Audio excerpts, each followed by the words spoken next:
बच्चे अपने घरों में एकदम सुरक्षित हैं, एकदम स्वस्थ हैं और एकदम तंदुरुस्त भी हैं और क्या कर रहे हैं। और आप सभी बच्चे हमारी आज की इस इंटरेस्टिंग, इंपॉर्टेंट, ज्ञानवर्धक और सुपर फैंटास्टिक क्लास का इंतजार कर रहे हैं। हम किन के साथ बात कर रहे हैं? हम बात कर रहे हैं अपनी कक्षा 9th के प्यारे बच्चों के साथ। हमारा सब्जेक्ट है सामाजिक अध्ययन और इस सामाजिक अध्ययन विषय में आप और मैं स्टार्ट करेंगे एक बहुत ही इंपॉर्टेंट चैप्टर। आपके एग्जाम के परिप्रेक्ष्य में, आपकी परीक्षा के संदर्भ में ये चैप्टर बहुत ज्यादा महत्वपूर्णता रखता है। हमारे इस चैप्टर का नाम है लोकतांत्रिक अधिकार।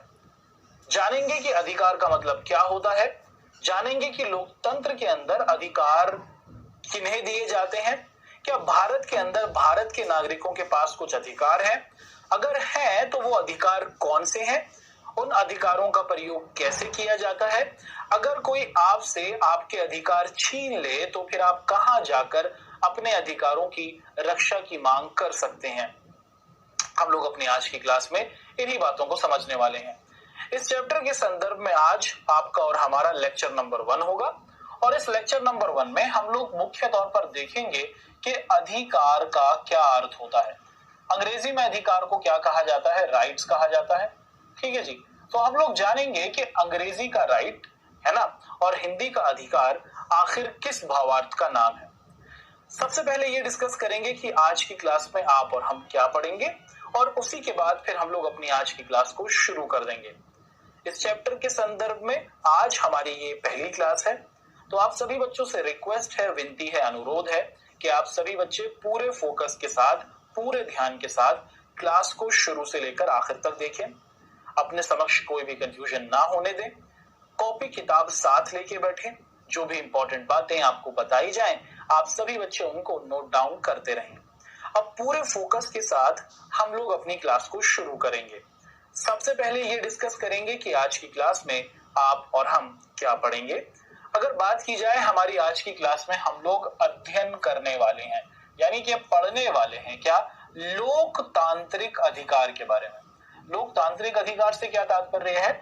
लोकतांत्रिक अधिकार से तात्पर्य है कि अधिकार मतलब क्या होता है। सबसे पहले तो हम लोग यही समझेंगे अपनी आज की क्लास में, अधिकार क्या है, अधिकार किन्हें दिया जाता है ना, इनको भी देखेंगे। और उसी के साथ साथ क्या लोकतांत्रिक देशों में ही जहां पर जनता का राज होता है, क्या वहीं पर आपको क्या दिखता है बच्चों? अधिकार दिखते हैं, ये हम लोग जानेंगे। और फिर लोकतंत्र में, यानी कि वो देश जहां पर क्या होता है बच्चों, लोगों का राज होता है, वहां पर अधिकारों की जरूरत पड़ती ही क्यों है, अधिकार क्या है ये जानेंगे। और फिर ये जानेंगे कि इनकी आवश्यकता ही क्यों है, क्यों जरूरत पड़ती है अधिकारों की, क्या अधिकारों के बिना हमारा जीवन नहीं चल सकता, इसको जानेंगे। आप जानते हैं लोकतंत्र का मतलब क्या होता है? लोक का मतलब होता है बच्चों लोग, है ना, और तंत्र का मतलब क्या होता है बच्चों? तंत्र का मतलब होता है शासन, अर्थात लोगों का शासन। यानी कि भारत जैसे देश, आपका क्या है अमेरिका, ब्रिटेन, उसी के साथ साथ ऑस्ट्रेलिया, कनाडा, जहां पर डेमोक्रेसी है, इन डेमोक्रेटिक कंट्रीज में, इन लोकतांत्रिक देशों में आखिर अधिकारों की आवश्यकता क्यों है ये देखेंगे। और उसके बाद फिर हम लोग इस अध्याय के क्विज के क्वेश्चंस को आप सभी के सामने रखेंगे। चलिए जी, अब पूरे उम्मीद के साथ मैं कोशिश करता हूं आप सभी को एक बहुत ही इंटरेस्टिंग से चैप्टर की तरफ लेके जाने की। आप सभी बच्चे पूरे ध्यान के साथ पूरी कहानी को सुनते रहिए। चलिए जी, डिस्कस कर लेते हैं। सबसे पहले लोकतांत्रिक अधिकार। देखिए, जब भी हम लोग लोकतंत्र की बात करते हैं, लोकतंत्र का मतलब क्या होता है? लोकतंत्र का मतलब होता है लोगों का शासन, यानी कि जहां पर जनता के पास ही सारी शक्तियां होती हैं। जैसे भारत के संदर्भ में देखिए, भारत के अंदर क्या होता है, लोग यानी कि नागरिक ही अपने में से कुछ लोगों को चुनकर देश के नेता बनाते हैं और ये देश के चुने हुए नेता देश में कानून बनाकर देश के शासन को चलाते हैं। अगर हम देखें कि लोकतंत्र में सरकार के पास जो भी शक्ति होती है वो जनता द्वारा ही दी जाती है। अब ये जितने भी हमारे नेता लोग होते हैं, है ना, नेता लोग होते हैं, ये जो देश में सरकार बनाकर, यानी कि बहुत सारे जो जीते हुए नेता होते हैं, ये काम करने के लिए सरकार बनाते हैं, गवर्नमेंट बनाते हैं। अब ये जो सरकार है, इनके पास शक्तियां होती हैं। ये शक्तियां कहां से आई? ये शक्तियां इन्हें जनता के द्वारा ही तो दी गई। अगर जनता इन्हें नहीं जिताती तो क्या इनके पास शक्तियां आती? नहीं आती। तो सबसे पहले तो यही बताया गया कि लोकतंत्र में जितनी भी सरकारें आपको दिख जाती हैं, जितने भी नेता लोग दिखते हैं, उनके पास जो शक्तियां होती हैं वो उनको जनता के द्वारा ही दी जाती हैं, है ना। हमने अपने में से ही कुछ लोगों को क्या करा बच्चों, नेता के तौर पर चुना, और नेता के पास कुछ अधिकार होते हैं, कुछ शक्तियां होती हैं, और उन्हीं शक्तियों के द्वारा वो देश का शासन करते हैं। तो वास्तविकता में जो शक्तियां दी गई हैं वो नागरिकों के द्वारा ही सरकार को या फिर नेताओं को दी गई हैं। अच्छा, ऐसे में ये जरूरी हो जाता है कि क्या है, सरकार की शक्तियों की कुछ सीमाएं भी हों। देखिए क्या है बच्चों, ऐसा थोड़ी है कि हम अपनी सरकार को अनलिमिटेड शक्तियां दे देंगे, नहीं। संविधान में, भारत के कानून में इस बात पर ध्यान रखा गया है कि जो देश की सरकार हो उसकी शक्तियां असीमित ना हो जाएं। देश की सरकार ऐसी ना हो जाए कि वो अपने ही नागरिकों का दोहन करने लगे, अपने ही नागरिकों को दबाने लगे। देश के अंदर शक्तियों का विभाजन हुआ, देश को चलाने के लिए शक्तियां चाहिए, और ये जो शक्तियां थी ये जनता के द्वारा नेताओं को दी गई।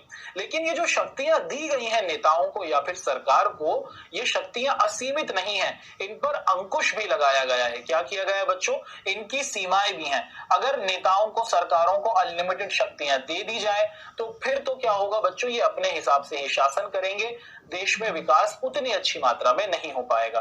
ठीक है। अच्छा, ये सुनिश्चित करने के लिए कि सरकार अपनी लक्ष्मण रेखा ना लांघे। लक्ष्मण रेखा का मतलब क्या है? लक्ष्मण रेखा का मतलब है कि सरकार अपनी सीमा में ही रहे, जो काम सरकार को करना है वही काम करे, नागरिकों की जिंदगी में हस्तक्षेप ना करे।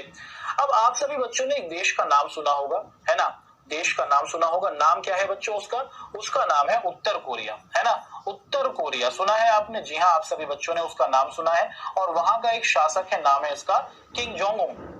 ये जो शासक है इसने क्या कर रखा है अपने देश के अंदर, इसने क्या करा है, इसने अपने आप को शासक बना रखा है, सारी शक्तियां इसी के पास हैं, और ये जनता की जो अपनी जिंदगी होती है, पर्सनल जिंदगी होती है, उसमें बहुत हस्तक्षेप करता है। इसकी सीमा, इसकी शक्तियों पर कोई अंकुश नहीं है। जिस तरीके से ये जीवन जीना चाहता है जी रहा है, और अपने लोगों को परेशान कर रहा है।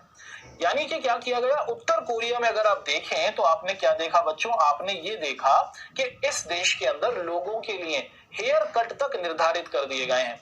तो लोगों को किन किन तरीके के बाल कटाने हैं ये भी शासक के द्वारा क्या किया गया है बच्चों, सोचा गया है।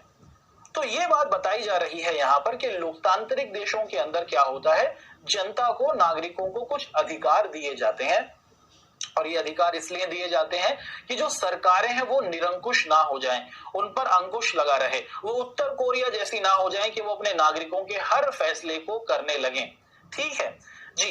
अभी अभी आपने देखा कि लोकतंत्र के अंदर जो सरकारें हैं उनके पास शक्तियां होती हैं, ये शक्तियां उनको उनकी द्वारा, उनकी जनता के द्वारा ही दी जाती हैं, और इन शक्तियों पर सीमा की जरूरत होती है, एक लिमिट की जरूरत होती है। और अगर ऐसा लिमिट नहीं किया जाएगा तो क्या हो जाएगा बच्चों, ऐसा लिमिट नहीं किया जाएगा तो देश की जो सरकार है वो निरंकुश बन जाएगी, देश लोकतंत्रात्मक नहीं रहेगा। ठीक है। अच्छा, देश के नागरिकों पर क्या है बच्चों, देश के नागरिकों को सुरक्षित रखने के लिए, देश के नागरिकों को आगे बढ़ाने के लिए, देश के नागरिकों को विकसित करने के लिए हर देश अपने नागरिकों को कुछ अधिकार देता है। और ये अधिकार आपको कहाँ दिखते हैं? ये अधिकार आपको मुख्य तौर पर दिखते हैं कहाँ पर बच्चों? ये सारे के सारे जो आपके अधिकार हैं ये आपको दिखते हैं मुख्य तौर पर लोकतांत्रिक देशों में। तो लोकतांत्रिक देश अपने नागरिकों को अधिकार देते हैं, है ना, ताकि इन अधिकारों के द्वारा जो सरकार है वो अपने नागरिकों को परेशान ना करें और नागरिक आगे बढ़ते रहें। आप क्या देख रहे हैं बच्चों, लोकतंत्र में क्या है, सरकारें इन अधिकारों का उल्लंघन नहीं कर सकती। कोई भी सरकार हो, जो अधिकार देश के अंदर नागरिकों को दिए गए हैं, देश के कानून ने जो अधिकार दे दिए हैं, जो देश के नेता लोग हैं या फिर जो देश के आपकी क्या है सरकारें हैं, वो फिर अपने इन नागरिकों के अधिकारों का उल्लंघन नहीं कर सकती। तो भारत के अंदर भी क्या किया गया है बच्चों, हर भारतीय को कुछ अधिकार दिए गए हैं, और देश की सरकारें, कोई भी नेता हो, ठीक है, क्या है बच्चों, भारतीयों के इन अधिकारों को उनसे नहीं छीन सकता। तो मुख्य तौर पर आपने जाना कि अधिकार मुख्य तौर पर आपको लोकतांत्रिक देशों में दिखते हैं।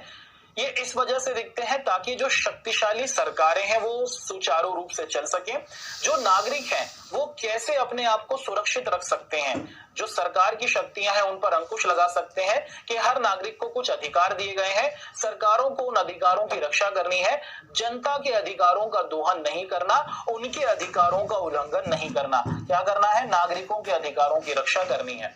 ठीक है। अच्छा, इन अधिकारों के कारण ही क्या होता है, जब देश के हर नागरिक को कुछ राइट्स दिए जाते हैं, उर्दू में कहते हैं हक, है ना? क्या है बच्चों? जब हिंदी में अधिकार, अंग्रेजी में राइट्स, उर्दू में हक, ये हर भारतीय को कुछ ना कुछ अधिकार दिए गए हैं और इससे क्या होता है, हमारा जो हर नागरिक है उसे इज्जतदार जिंदगी जीने का मौका मिलता है। अगर भारत के संदर्भ में देखें, आपको अमीर लोग, गरीब लोग, अलग अलग भाषा बोलने वाले, अलग अलग धर्म, अलग अलग जाति, अलग अलग संस्कृति, अलग अलग संप्रदाय के लोग दिखेंगे। इन सभी को साथ लेकर चलना, इन सभी को देश के विकास में शामिल करना, सबको समान मानना, ये कैसे संभव हुआ कि हमने सबको समान अधिकार दिए, हमने सबको समान तौर पर क्या करा बच्चों? समान माना।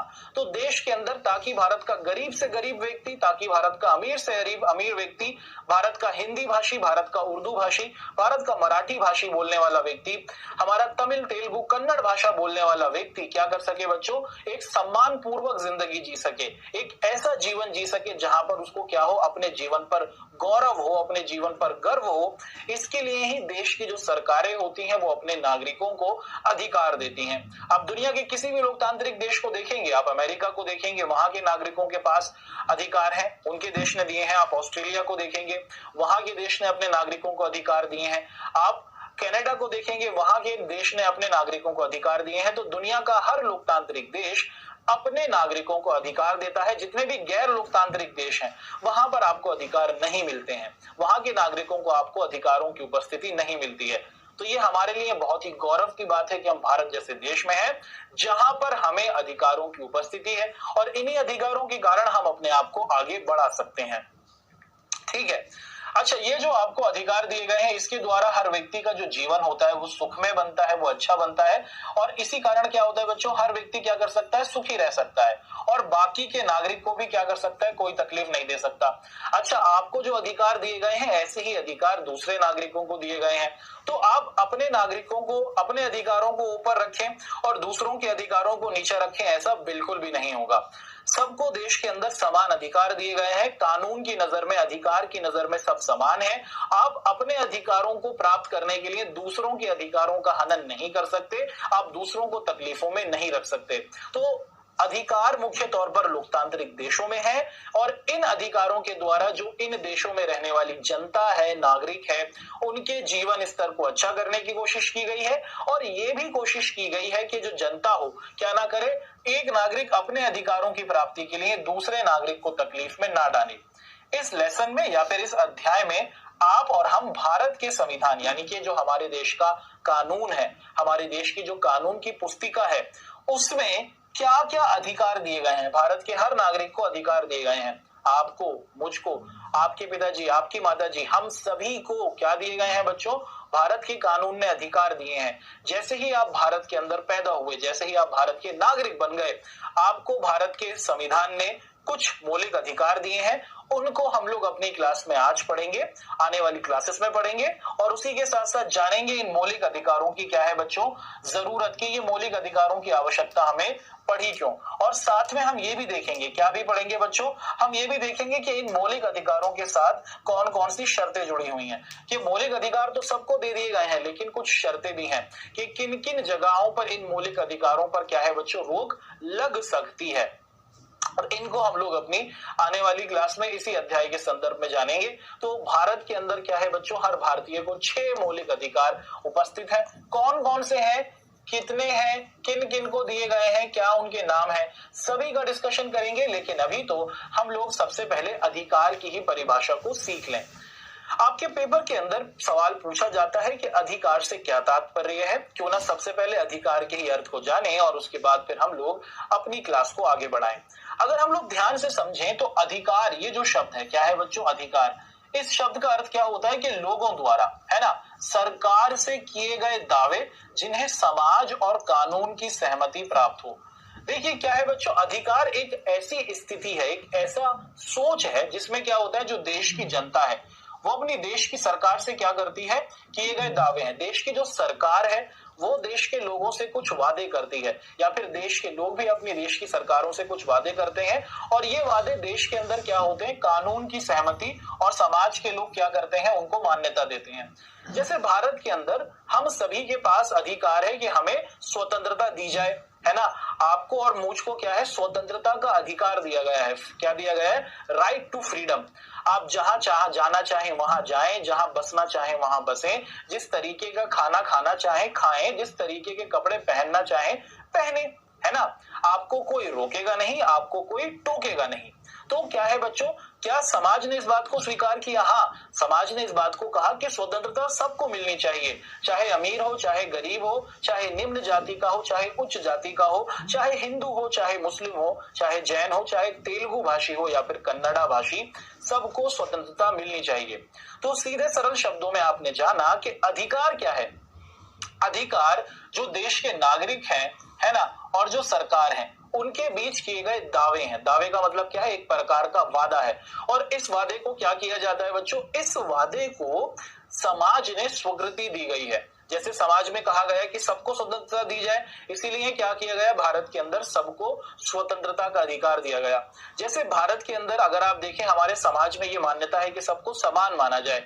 अमीर गरीब के बीच में जो बंटवारा है, ऊंची जात नीची जात के बीच में ये जो मतभेद है, इसको समाप्त किया जाए। तो समाज के अंदर ये एक और मान्यता है, और इसी वजह से क्या हुआ, यही मान्यता फिर अधिकार के रूप में स्थापित हुई। तो सीधे सरल तौर पर आपने जाना कि अधिकार क्या है। अधिकार देश के लोगों के द्वारा स्थापित दावे या फिर वादे हैं, जो समाज और कानून की सहमति प्राप्त हैं। जो समाज के लोग क्या करते हैं बच्चों, स्वीकृति देते हैं। क्या करते हैं, जैसे समाज स्थापित करता है, जैसे समाज कहता है कि हाँ ऐसा होना चाहिए, सबको स्वतंत्रता मिले, सबको समानता मिले, सबको अपने धर्म का प्रचार करने का अवसर मिले, सबको शिक्षा प्राप्त करने का अवसर मिले। तो वो चीजें जो समाज कहता है कि हाँ होनी चाहिए देश के अंदर, वही चीजें देश के लोग देश की सरकारों के साथ मिलकर अधिकारों के रूप में स्थापित करते हैं, है ना। उन्हें ही हम लोग क्या कहते हैं बच्चों, उन्हें ही हम लोग अधिकार कहते हैं। अब इसका मतलब क्या है बच्चों, इसका मतलब यह है कि किसी व्यक्ति का बेहिसाब दावा उसका अधिकार नहीं हो सकता। अगर कोई व्यक्ति क्या कहने लगे, अगर कोई व्यक्ति ताजमहल के बाहर खड़ा हो जाए और कहे कि भाई मैं दावा करता हूं कि ये ताजमहल मेरा है, उसका ये दावा बेहिसाब है, बेतुक है ना, इसका कोई इफेक्ट ही नहीं है। आपको पता है कि क्या है बच्चों, आप हर दावे को, आप हर चीज को ये नहीं कह सकते कि ये मेरा अधिकार है। नहीं, आपका जो अधिकार है वो साबित वाला होना चाहिए। आपको साबित करना होगा कि ये आपका अधिकार किसी दूसरे के हक को, किसी दूसरे के अधिकार को खत्म नहीं कर रहा। तो ये भी बताया गया कि हर व्यक्ति को क्या कहा गया, हर व्यक्ति को कहा गया कि हम समान हैं, आप जहां रहना चाहें वहां रह सकते हैं, जिस स्थान पर जीना चाहें जी सकते हैं। अब कोई व्यक्ति क्या गए, अब कोई व्यक्ति ताजमहल को देख के कहे कि मैं दावा करता हूं कि ये जगह मेरी है और मेरे पुरखों की है और यहां अब कल से मैं रहूंगा, क्या उसका दावा सच्चा माना जाएगा?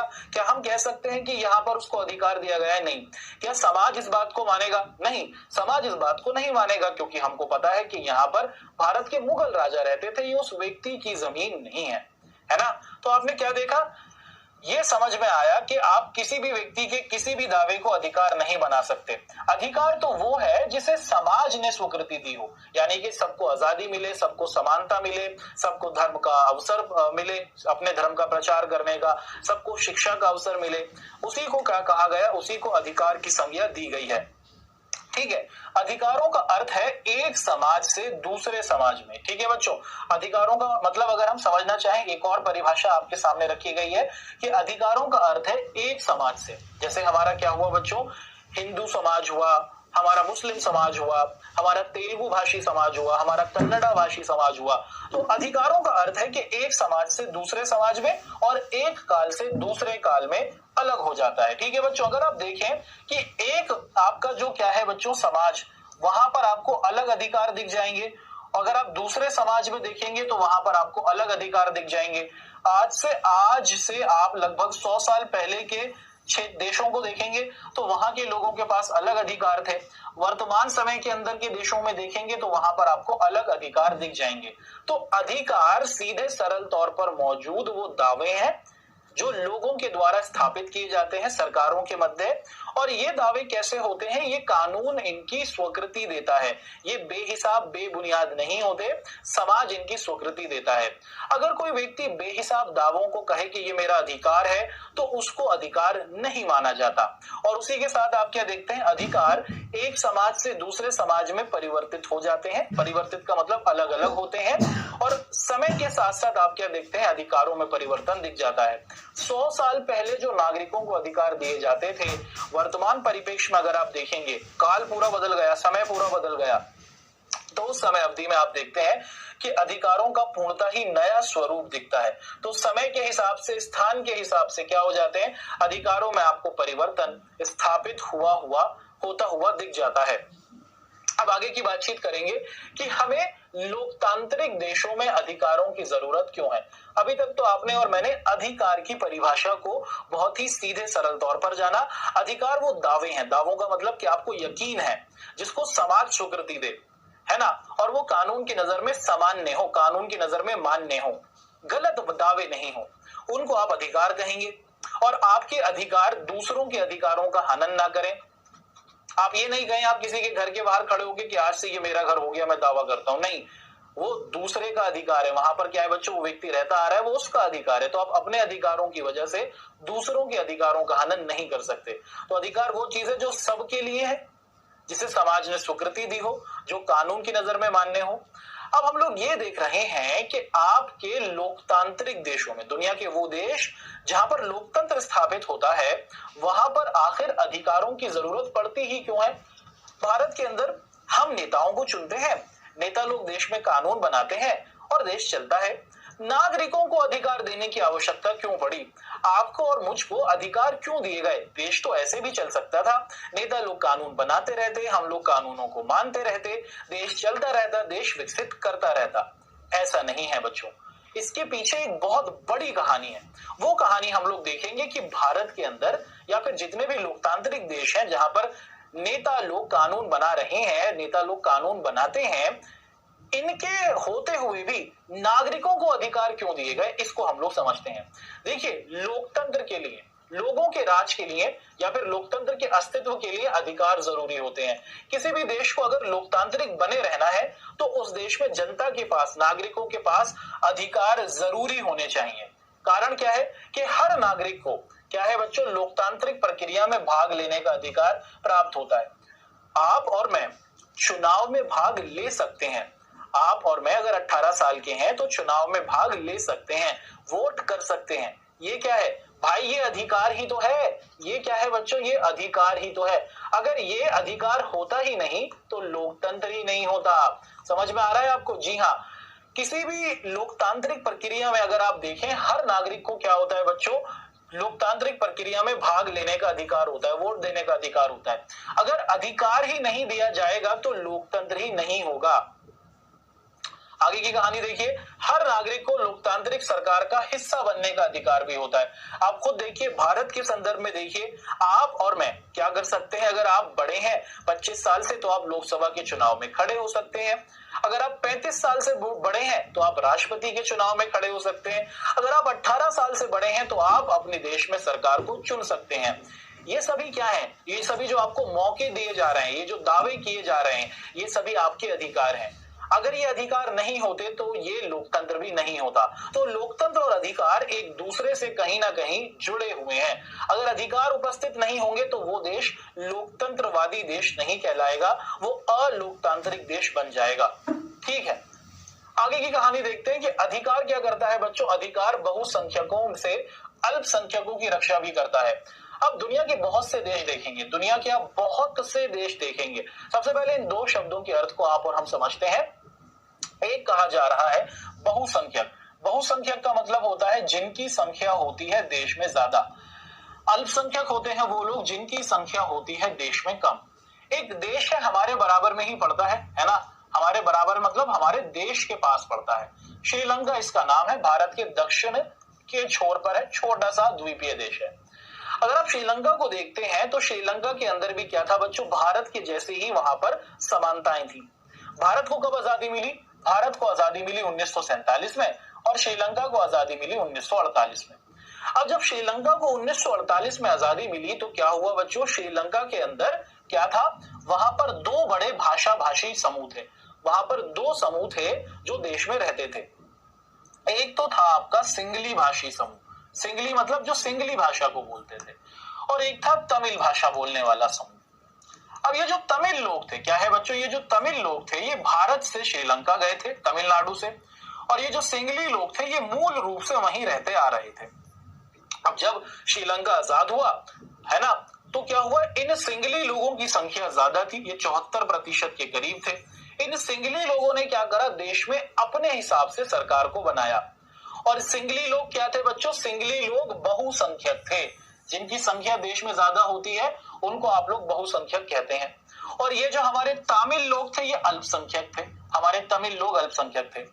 अब देखिए श्रीलंका के अंदर जब आजादी मिली श्रीलंका को, ये जो सिंगली लोग थे जो श्रीलंका में मूल रूप से रहते आ रहे थे, जिनकी जनसंख्या ज्यादा थी, इसी वजह से इन्हें बहुसंख्यक कहा। तो ये बहुसंख्यक सिंगली लोगों ने अपने हिसाब से सरकार बनाई और तमिल लोगों को कोई अधिकार नहीं दिया। क्या दिया बच्चों, कोई अधिकार नहीं दिया। सारी नौकरियां सिंगली लोगों को दी, सिंगली भाषा को देश की भाषा बना दिया, सिंगली लोगों का अपना धर्म था बौद्ध धर्म, उसे देश का धर्म बना दिया। अब तमिल लोग कुछ नहीं कर पाए, क्यों नहीं कर पाए, क्योंकि तमिल लोगों के पास कोई भी अधिकार नहीं थे। भारत देश के अंदर अगर आप देखें, भारत के अंदर आपको अलग अलग समुदाय दिख जाएंगे। इन सभी समुदायों की रक्षा कैसे हो पा रही है, क्योंकि हमारे कानून ने, हमारे संविधान ने हर समुदाय को, हर नागरिक को अधिकार दिए हैं। श्रीलंका के अंदर अल्पसंख्यकों के पास अधिकार नहीं थे, उनके कानून ने नहीं दिए, और इसी वजह से श्रीलंका के अंदर जो अल्पसंख्यक तमिल थे उनकी जान ली जाने लगी, उनको परेशान किया जाने लगा, उनको नौकरियां नहीं दी गई। लेकिन अगर आप क्या देखते हैं बच्चों, अगर कोई एक ऐसा देश है जहां पर आपको क्या दिख जाता है, जहां पर बहुसंख्यक है ना, और बहुसंख्यक अगर कब्जा करना चाह रहे हैं शासन पर, अपने हिसाब से देश को चलाना चाह रहे हैं, तो अल्पसंख्यकों की रक्षा कैसे होगी भाई, उनकी रक्षा होगी देश के अधिकारों से, जो देश का कानून उन्हें देगा। तो अधिकार क्या करते हैं, अधिकार आपके देश के मौजूद, आपके देश में मौजूद जो आपके अल्पसंख्यक लोग हैं उनकी सुरक्षा करते हैं। आगे की तरफ देखते हैं, यदि कोई नागरिक किसी दूसरे नागरिक के अधिकारों की हनन की कोशिश करता है, भारत का कानून, भारत का संविधान सबको ये इजाजत देता है कि आप स्वतंत्रता से रहें, जहां आना जाना चाहे वहां घूमें, कोई रोकेगा नहीं, कोई टोकेगा नहीं। मान लीजिए आप क्या करें, किसी व्यक्ति को किडनैप कर लें, है ना, आप किसी की स्वतंत्रता का हनन कर लें। अगर कोई व्यक्ति क्या कर ले बच्चों, कोई एक नागरिक दूसरे नागरिक की स्वतंत्रता का या फिर क्या है उसके किसी भी एक अधिकार का हनन करने की कोशिश करेगा, तो स्थिति बदल सकती है। क्या हो जाता है बच्चों, तो स्थिति बिगड़ सकती है। तो ऐसा नहीं करना है, ठीक है। अगर आप ऐसा करेंगे, एक नागरिक किसी दूसरे नागरिक के अधिकार का हनन करेगा, तो कोर्ट या फिर आपका जो क्या है बच्चों, न्यायालय है, वो आपको सजा भी देगा। श्रीलंका में यही तो हो रहा था, जो बहुसंख्यक थे वो अल्पसंख्यकों को परेशान कर रहे थे, एक नागरिक दूसरे नागरिकों के अधिकारों का हनन कर रहा था, और इसी वजह से आप देखते हैं कि श्रीलंका में लोकतंत्र होते हुए भी वो लोकतांत्रिक नहीं माना गया। तो अभी अभी आपने क्या देखा बच्चों, आज का ये हमारी क्लास का क्या करते हैं, अब हम आपको 1 मिनट रिवीजन की ओर लेके चलते हैं। सबसे पहले हम लोगों ने क्या जाना, सबसे पहले हम लोगों ने लोकतांत्रिक अधिकार या फिर अधिकार की परिभाषा को जाना, कि अधिकार आपके आसपास मौजूद वो दावे हैं जो समाज के द्वारा क्या होते हैं बच्चों, स्वीकृति प्राप्त होते हैं, और जो क्या होते हैं देश के कानून ने सबको स्थापित किए होते हैं। यानी कि देश का कानून भी कहता है उनको कि हाँ ये बात सच है, और समाज भी उन बातों को कहता है कि हाँ ये बात सच है, वही चीज अधिकार बन जाती है। और देश के अंदर अधिकार मुख्य तौर पर लोकतांत्रिक देशों में ही आपको दिखते हैं, अलोकतांत्रिक देशों में आपको क्या नहीं दिखते हैं, अधिकार बिल्कुल भी नहीं दिखते हैं। फिर हम लोगों ने जाना कि लोकतंत्र में अधिकारों की जरूरत क्यों है। सबसे महत्वपूर्ण कारण है कि लोकतंत्र के अंदर हमें अधिकारों की आवश्यकता इस वजह से पड़ जाती है कि लोकतंत्र के अंदर क्या होता है बच्चों, सभी को साथ लेकर चलने की बात की जाती है। और लोकतंत्र क्या करता है, लोकतंत्र के अंदर अगर आपके पास बहुसंख्यक हैं जिनकी संख्या ज्यादा है, अगर वो अपने हिसाब से क्या कर रहे हैं बच्चों, काम करना चाह रहे हैं, देश में शासन करना चाह रहे हैं और अल्पसंख्यकों को दबाना चाह रहे हैं, तो ये अल्पसंख्यक कैसे बचेंगे, ये अल्पसंख्यकों को बचाते हैं उनके अधिकार, क्योंकि देश में तो सभी को समान अधिकार है। जो बहुसंख्यकों के पास अधिकार है वही अधिकार अल्पसंख्यक के पास है। तो अगर ये अल्पसंख्यकों को अधिकार नहीं दिए जाते तो उनकी सुरक्षा या उनकी रक्षा नहीं होगी। देश के नेता क्या हो बच्चों, सही तरीके से काम करें, देश की सरकार सही तरीके से काम करे, इसके लिए क्या किया गया, देश के नागरिकों को अधिकार दिए गए कि कोई भी सरकार, कोई भी नेता अपने नागरिकों के इन अधिकारों को नहीं छीन सकती, इन अधिकारों को तो उनको मानना ही होगा। एक नागरिक अगर दूसरे नागरिक के अधिकारों का हनन करेगा, हनन का मतलब क्या है, हनन का मतलब होता है समाप्त करने की कोशिश करेगा, तो उसको दंड दिया जा सकता है या फिर दिया जाएगा। तो अभी आज की क्लास में हमने अधिकार की परिभाषा और उसी के साथ साथ लोकतंत्र के अंदर अधिकारों की क्यों जरूरत है उसे जाना। चलिए जी, आप सभी को आज की क्लास के 1 मिनट रिवीजन की ओर से लेकर चलते हैं अब हम लोग क्विज की तरफ। आप सभी बच्चे हो जाइए तैयार। आपके सामने आज की क्लास का पहला प्रश्न मौजूद है। पहला प्रश्न मौजूद है, लिखा है इनमें से कौन सी स्वतंत्रता भारतीय नागरिकों को नहीं है। आपके सामने 4 ऑप्शंस हैं, सही ऑप्शन को चूज कीजिए।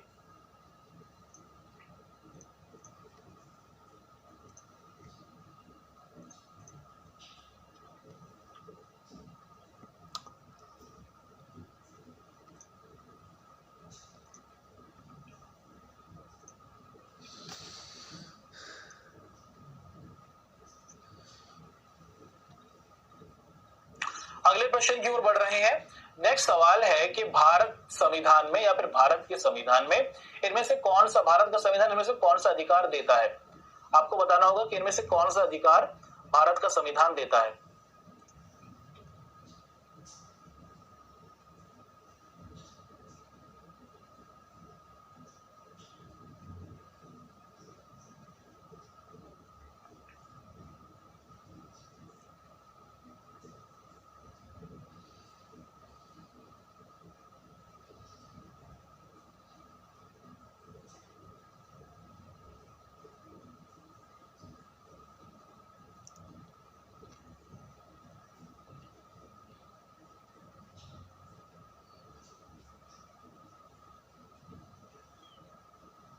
अगले प्रश्न की ओर बढ़ते हैं। अगला सवाल है कि मूल अधिकारों को, यानी कि हर किसी को मूल अधिकार मिले, सर्वप्रथम किस देश में संवैधानिक मान्यता दी गई। भारत, अमेरिका, फ्रांस या फिर ब्रिटेन। दुनिया का वो देश जहां पर सबसे पहले उस देश के नागरिकों को मौलिक अधिकार दिए गए, कौन सा देश है।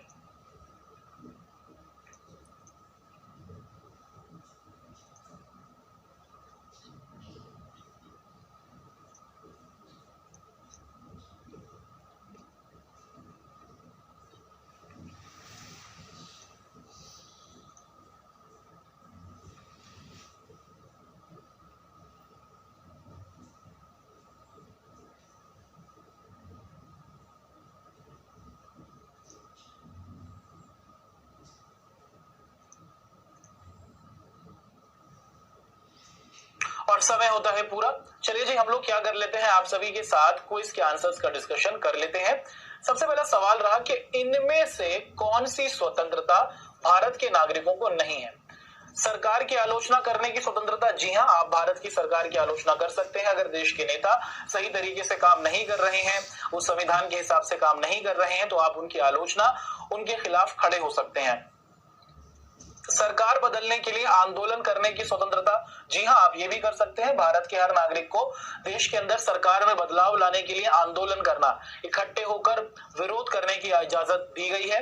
संविधान के केंद्रीय मूल्यों का विरोध करने की स्वतंत्रता, जी हां, संविधान से संबंधित जो केंद्रीय मूल्य हैं उनमें अगर आपको कोई समस्या दिखती है तो उसका भी विरोध आप कर सकते हैं। लेकिन क्या नहीं कर सकते, आप सशस्त्र विद्रोह, यानी कि आप हथियार उठाकर देश के अंदर क्या करें बच्चों, सरकारों को बदलने की कोशिश करें, दूसरे समुदायों को परेशान करने की कोशिश करें। तो ये स्वतंत्रता, सशस्त्र विद्रोह मतलब बंदूक के हथियार उठाकर हमला करना, ये स्वतंत्रता नहीं दी गई है। अगला सवाल पूछा गया कि भारतीय संविधान में इनमें से कौन सा अधिकार देता है। मुख्य तौर पर अपनी संस्कृति की रक्षा का अधिकार, भारत का ये क्या है बच्चों, महत्वपूर्ण अधिकार है जो भारत का संविधान हमें देता है। अगला सवाल कि मूल अधिकार, देश के हर नागरिक को अधिकार दिए गए, वो कौन सा देश था जिसने सबसे पहले अपने देश के अंदर मौजूद हर नागरिक को कुछ मौलिक अधिकार दिए कि ये अधिकार तो सबके पास हो। वो देश कौन था जिसने संविधान में इस बात को डाला कि देश के अंदर हर नागरिक के पास कुछ अधिकार हो, और वो है संयुक्त राज्य अमेरिका। जब आजाद हुआ उसके बाद से ही अमेरिका ने क्या करा, अपने नागरिकों को कुछ मौलिक अधिकार दिए, और फिर दुनिया के अलग अलग देशों ने अमेरिका की तरह ही अपने नागरिकों को अधिकार देने की कोशिश की। चलिए जी अब आगे बढ़ते हैं, आप सभी के समक्ष आज की क्लास के होमवर्क के क्वेश्चंस को रख देते हैं। आपके सामने क्या रहा बच्चों, ये आज की क्लास के होमवर्क के क्वेश्चंस रहे। मैं पूरी आशा करता हूं कि आप सभी बच्चे क्या करेंगे, इन होमवर्क के क्वेश्चंस को जरूर करेंगे, है ना। बहुत सिंपल सरल सवाल है, आप लोग जरूर इन सवालों को कीजिए।